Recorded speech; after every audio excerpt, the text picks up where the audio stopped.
अमूमन आपने देखा होगा कि कोई जो भक्त होता है उसकी जब कोई मुरादें होती है तो वो किसी अपने इष्ट देवी या देवताओं से वो मन्नतें मांगता है, और मन्नतें मांगते हुए वो कर नापते या दंडवत होते वो मंदिर के दरबार तक पहुंचता है जब उनकी मन्नत पूरी हो जाती है। एक तस्वीर आपको दिखा दूं, ये सारंगढ़ बिलाईगढ़ जिले के, आप ये सबसे पहले तो तस्वीर देखिए कि एक भाई साहब है, शख्स हैं जो अपना दंडवत यानी कि कर नापते हुए वो माँ जो काली माता है उनका दरबार में पहुंच रहे हैं, उनके मंदिर में पहुंच रहे हैं। लेकिन आपको ये जानकर हैरानी होगी कि इनका कोई मन्नत जो है वो किसी अपने खुद के जैसे कि कोई इच्छा है कि मेरा अच्छा घर बन जाए, मेरी नौकरी लग जाए, मेरा परिवार में ये हो जाए या बच्चे का स्वास्थ्य है ठीक है, इस तरीके की कोई मन्नत नहीं है। ये मन्नत आपको बता दें, ये जो दंडवत का काम जो चल रहा है ये उन लोगों को उधार देने के बाद से परेशान होकर के इस तरीके के कदम उठाए हैं।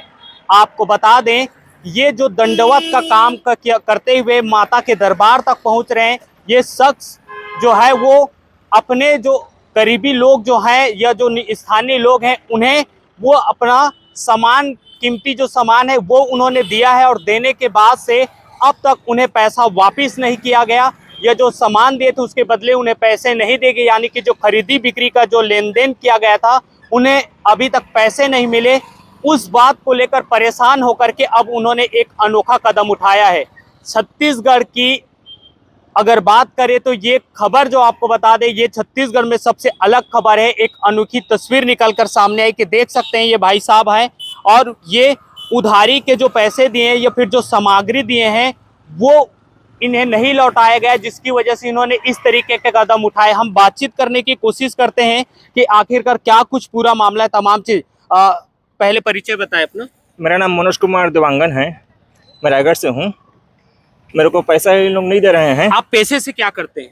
मैं कोसा साड़ी का कपड़े का व्यापार करता हूँ, निर्माता भी हूँ, विक्रेता भी हूँ। अच्छा, साड़ी बनवाता हूँ और बेचता हूँ। रायगढ़ से हैं आप? मैं रायगढ़ से हूँ और हमारा घर सारंगढ़ में भी है। दोनों जगह हमारा मतलब उत्पादन क्षेत्र है ना। और बाहर बेंगलोर, चापा, पेंड्रावन, रायगढ़ और कलकत्ता, मुंबई, चेन्नई, दिल्ली सभी जगह मैं साड़ी बेचता हूँ। माना मेरा ऑल इंडिया में लगभग 26 to 30 जगह है, स्थान है। मैं सब जगह माल बेचता हूँ। इसमें जैन, पंजाबी, अलग अलग जाति के भी हैं, सिंधी भी हैं, सभी मतलब मैं अन्य जातियों को भी माल बेचा हूँ, दिव्यांगन लोगों को भी माल बेचा हूँ। तो जो कलकत्ता, मुंबई, कोयम्बटूर, हैदराबाद जहाँ जहाँ माल मैंने बेचा, सब बाहर के अन्य जाति के लोग थे। उन लोग मेरा पेमेंट आराम से सही समय में वापस दे दिए और उन लोग से मेरा कोई प्रकार का पैसा बाकी नहीं है।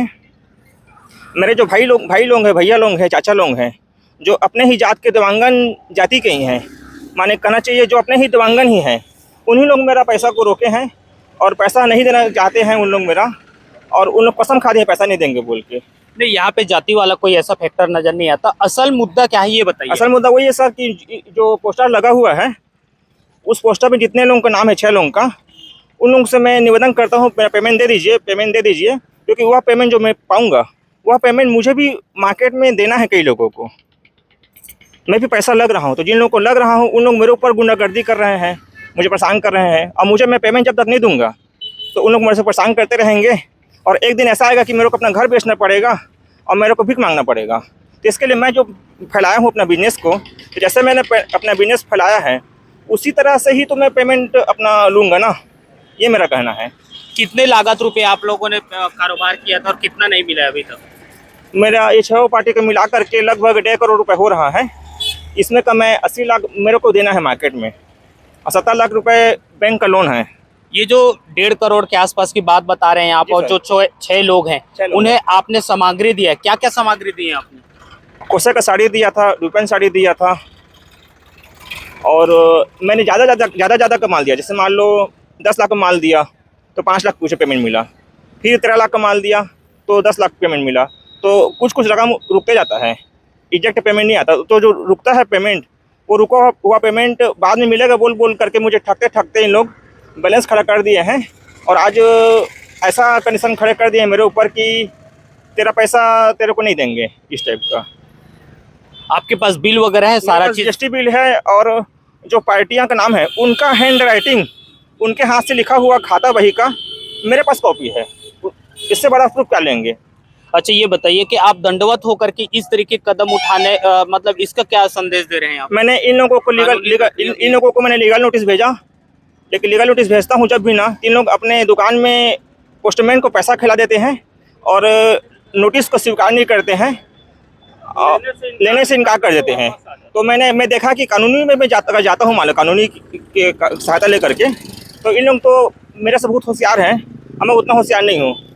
तो मेरे को सीधा ये समझ में आया कि माता के दरबार में जाऊँगा तो मुझे पैसा मिल जाएगा, क्योंकि मैंने कई बार कोशिश किया फ़ोन द्वारा, कानूनी द्वारा भी। कानूनी में गया नहीं हूँ, लेकिन स्टार्टिंग किया था लेटर से, क्योंकि लेटर से तो स्टार्टिंग होगा ना। तो वो लेटर उनके हाथ में जब पहुँचेगा तब तो केस आगे बढ़ेगा। और सामान्य रूप से फ़ोन में बात करता हूँ तो फ़ोन में भी सही ढंग से जवाब नहीं देते हैं, उल्टा मुझे मारवाने पिटवाने के लिए गुंडा भेजूँगा बोलते हैं। मेरा ही पैसा लग रहा है, मेरे को मारवाने पिटवाने के लिए भेजेंगे बोलते हैं। तो मैं क्या करूँगा? अब मैं भाई में अकेला हूँ, मेरे को बचाने वाला भी कोई नहीं है। अगर मेरे से कोई गुंडागर्दी करता है तो मैं खाली मार खा जाऊँगा और कुछ नहीं कर पाऊँगा मैं। ये देख सकते हैं, ये इसे हम पीड़ित कहें या फिर माता के दरबार पे पहुंचने वाले भक्त कहें, दोनों में से कुछ भी कह सकते हैं। फिलहाल असल में अगर कुछ बातें हैं, जो मूल बात है, ये आपको मैं बता दूं कि ये कोसे के साड़ी का व्यापार करते हैं भाई साहब, और व्यापार में उन्होंने अपने जो और व्यापार से जुड़े हुए जो लोग थे उन्होंने कोसा साड़ी दिया, और कोसा साड़ी या फिर जो भी सामग्री उन्होंने दिया है उसके बदले में उन्हें पैसे मिलने थे, यानी कि लेन देन की प्रक्रिया थी, जिसमें उन्हें पैसे नहीं मिलने से वो परेशान होकर के इस तरीके कदम उठाए। और कदम उठाने जी क्या बोल रहे हैं? अभी 20 दिन पहले मेरे पापा जी को हार्ट अटैक आ गया था, तो मैंने मेरे पापा जी को जो हार्ट अटैक आया वो रिपोर्ट उनको मैंने व्हाट्सअप किया, और फ़ोन में बोला भी कि मेरे पापा जी को बीमार हैं, उनको हार्ट अटैक आ गया, पेमेंट की ज़रूरत है बोल के। तो उन लोग मुझे बोले कि तेरे पापा मर जाएंगे तो तेरा पैसे नहीं देंगे, जब मेरे पास पैसा आएगा ना मनोज भाई तब तेरा पैसा देंगे। तेरे पापा जिंदा है कि मर गए हैं हमको नहीं पता, क्योंकि हम जब साड़ी लिए थे उस दिन तेरे पापा का जिम्मेदारी हम लोग नहीं लिए थे। क्या क्या नाम है उनका बताइए, थोड़ा नाम बता दीजिए। सर पोस्टर में सब लिखा हुआ है। अच्छा, पोस्टर का है ढके? पोस्टर काहे ढके? क्योंकि उन्हीं लोग अभी थाना में जा करके मेरे इस पोस्टर को ढकवाने के लिए रिपोर्ट किए हैं। तो मतलब मेरे को कुछ करने ही नहीं दे रहे। जानते होंगे ना? नाम जानता हूँ सर मैं। बताइए ना। फर्स्ट में है पप्पू देवांगन, रायगढ़ का है। सेकंड में गोविंद राम देवांगन, पेंड्रावन का है। थर्ड में है रामा फैब्रिक्स, चापा का है। चौथा में है लक्ष्मी नारायण देवांगन, रायगढ़ का है। और मनभावन सिल्क का बेंगलोर का है, चापा में उसका घर है। और एक है द वाइल्ड तसर सिल्क, वही बेंगलोर का है, उसका घर चापा में है। ये 6 लोग हैं जो कि पैसा नहीं देने के स्थिति में हैं उन लोग, और 10 लोग रहेंगे तो सामने बोलेंगे पैसा देंगे बोल के। लेकिन अभी साल भर हो गया है, मैं अपना स्टेटमेंट दे सकता हूँ, बैंक स्टेटमेंट, इन लोग से मुझे पेमेंट मिल ही नहीं रहा है। कितने दिन हो गए कुल? साल भर के अंदर मतलब 8 महीना 9 महीना से मेरे को पेमेंट मिल ही नहीं रहा है। देख सकते हैं, फिलहाल काफ़ी लंबी बातचीत हुई है। उन्होंने साफ तौर पे ये आरोप लगाया है कि उनके जो पैसे हैं उन्हें अब तक नहीं मिले हैं, जिसकी वजह से इस तरीके कदम उठाए। और साफ तौर पे आपको अब एक एक करके तस्वीर में बता दूं, देख सकते हैं ये दंडवत होते हुए अब वो मंदिर जा रहे हैं, काली माता की मंदिर है। और ये इस जो आपको ढका हुआ एक प्लेट दिखाई दे रहा होगा, इस पूरी प्लेट में ये जितने भी लोग हैं जिनसे इन्होंने लेन देन किया है, उस लेन देन की पूरा उन्होंने ब्यौरा लिखा है कि किस व्यक्ति से कितना पैसा लेना है। हालांकि इसे अभी कानूनी तौर पे इसे ढक दिया गया है, हो सकता है पुलिस वाले आए होंगे या जो भी प्रक्रिया से इसे ढका गया है। फिलहाल आपको ये तस्वीर आपको बता रहे हैं। और ये देख सकते हैं एक सिर पे टोकरी है, इसका एक थोड़ा अर्थ मैं बता दूं, इस टोकरी में जो पैसे रखे गए हैं, हार्ट का जब उनकी पिताजी की तबीयत जब खराब हुआ था तो उन्होंने अपने रिश्तेदारों या फिर जो प्रदेश के जिन लोगों से वो जानते हैं, एक तरह से सहयोग राशि कहें, वो मांग करके इस पैसे की इकट्ठा की है अपने इलाज कराने के लिए। तो ये तस्वीर आपको बता रहे हैं, एक अनोखी घटना है सारंगढ़ बिलाईगढ़ जिले में, जहां लोग जो है किस तरीके से कदम उठाने के लिए मजबूर है कि अब उनका पैसा जो नहीं मिल पा रहा है, जिसकी वजह से वो दंडवत होकर मंदिर पहुंच रहे हैं। फिलहाल देखना होगा कि आगे इसमें क्या कुछ होता है। फिलहाल हमने अभी एक पक्ष की बातें आपको बताई है, अभी दूसरे पक्ष का भी बात जानना है, क्योंकि एक बड़ा आरोप है, करोड़ों रुपये की बात कही जा रही है। तो दूसरा पक्ष भी इस मामले में क्या कुछ कहता है, ये भी आपको बहुत जल्द बताएंगे। देखिए भैया, हम एक व्यापारी है, वो भी एक व्यापारी है।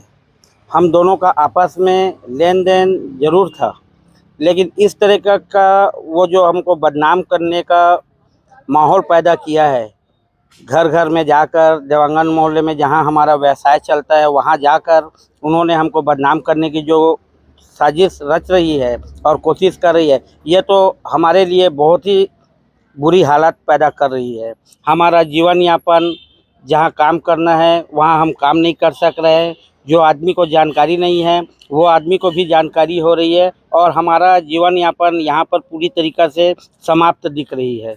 असल में लेन देन की जो बात हो, आरोप लगा रहे कि आप लोगों से कुछ 1 से 1.5 करोड़ की बात करें, आपसे कितना उनको लेन देन की प्रक्रिया थी? देना कितना है, लेना कितना है, क्या है? मेरा फर्म रामा फैब्रिक्स है। रामा फैब्रिक्स में उन्होंने 6 लाख कुछ रुपए का जिक्र किया है, जबकि मेरा देना 1,92,700 रुपये करीबन निकल रहा है और अनाप शनाप अनर्गल अमाउंट डालकर हर व्यापारियों को प्रताड़ित किया जा रहा है, परेशान किया जा रहा है। आरोप जो लग रहे हैं ना, तो एकदम गलत है। मैं उनसे कुछ भी लिया नहीं हूँ, न दिया नहीं हूँ। मेरे लड़के लोगों से उनका कंसाइनमेंट में धंधा दे रहे थे और हम लोग ऑनलाइन के काम करते हैं लड़के लोग, उन लोगों के ऑनलाइन से लेन देन हुआ है। मेरा उस पर कोई भी लेन देन नहीं है और मेरे ऊपर आरोप लगा करके इसने 11,62,000 जो राशि डाला है वो गलत है। इसमें लेन देन में लड़के लोगों से पूछा हूँ तो 5,20,000 के आसपास राशि है, जिसको हम लोगों को देने के लिए रिश्तेदारों के माध्यम से 1 हफ्ते से कोशिश कर रहे हैं, लेकिन इन पूजा करने के बहाने से ना हम लोगों के पास में पैसा लेने के नहीं आ रहा है और जगह जगह पोस्टर लगा करके घूम रहा है। देखिए, ये सरासर झूठ है, क्योंकि जितने भी व्यापारी हैं ना, सबके ऊपर आरोप लगाया हुआ है और अनाप शनाप जो अमाउंट डाला हुआ है ना, पूरा गलत है वो। अब मेरा जो अमाउंट डाला हुआ है उसमें मैं कुछ पैसा उसको दे दिया हूँ। हमारा एग्रीमेंट 3 महीना पहले हुआ भी था और उसमें कुछ पैसा उसको गया भी है, उसके बावजूद भी है मेरा नाम निकाल रहा है। और ये जो है उसका एग्रीमेंट का कॉपी है मेरे पास में, ये देखिए। कितना दिन में देने का एग्रीमेंट है? 8 महीने में देने का एग्रीमेंट हुआ था, अभी 3 महीना हुआ है। कितना तो देना है उनको? उनको देना था एग्रीमेंट के हिसाब से 31,74,000, उसमें उसको 3-4 लाख रुपए कुछ चला गया है। उसके बावजूद भी वो ये सब कर रहे हैं मेरे साथ में, तो मेरे तो इज्जत जा रहा है ना। तभी मेरा खाने पीने का भी मतलब व्यापारिक जो संबंध है वो सबसे ख़त्म हो रहा है मेरा, तो मैं क्या करूँगा इसके साथ में भी। मेरा नाम मनोज देवांगन है। मैं रायगढ़ का निवासी हूँ और पूर्व में इसका व्यावसायिक सहयोगी भी रह चुका हूँ। मुझे इस बात का जानकारी है कि ये जितने व्यापारी लोग का जो बैलेंस बता रहा है वो सही नहीं है वो, और इसके द्वारा ना सरासर धोखाधड़ी किया जा रहा है। इसका आपका भी नाम शामिल है क्या उसमें? हाँ, मेरा भी नाम शामिल कितना है। अमाउंट लिखा है आपके नाम? मेरे में 76 लाख के आसपास लिखा है। देना आपको कितना है अगर एक्चुअल बात करें? वो उसका और मेरा हिसाब किताब करेंगे। मैं उसको कई बार दबाव भी बनाया कि भाई मेरे से आप हिसाब किताब कर लो करके। मैं रायगढ़ थाने में भी उसके विरुद्ध शिकायत दिया था कि ये हिसाब किताब नहीं करना चाह रहा है करके, लेकिन वो हिसाब किताब करने के लिए राजी नहीं है।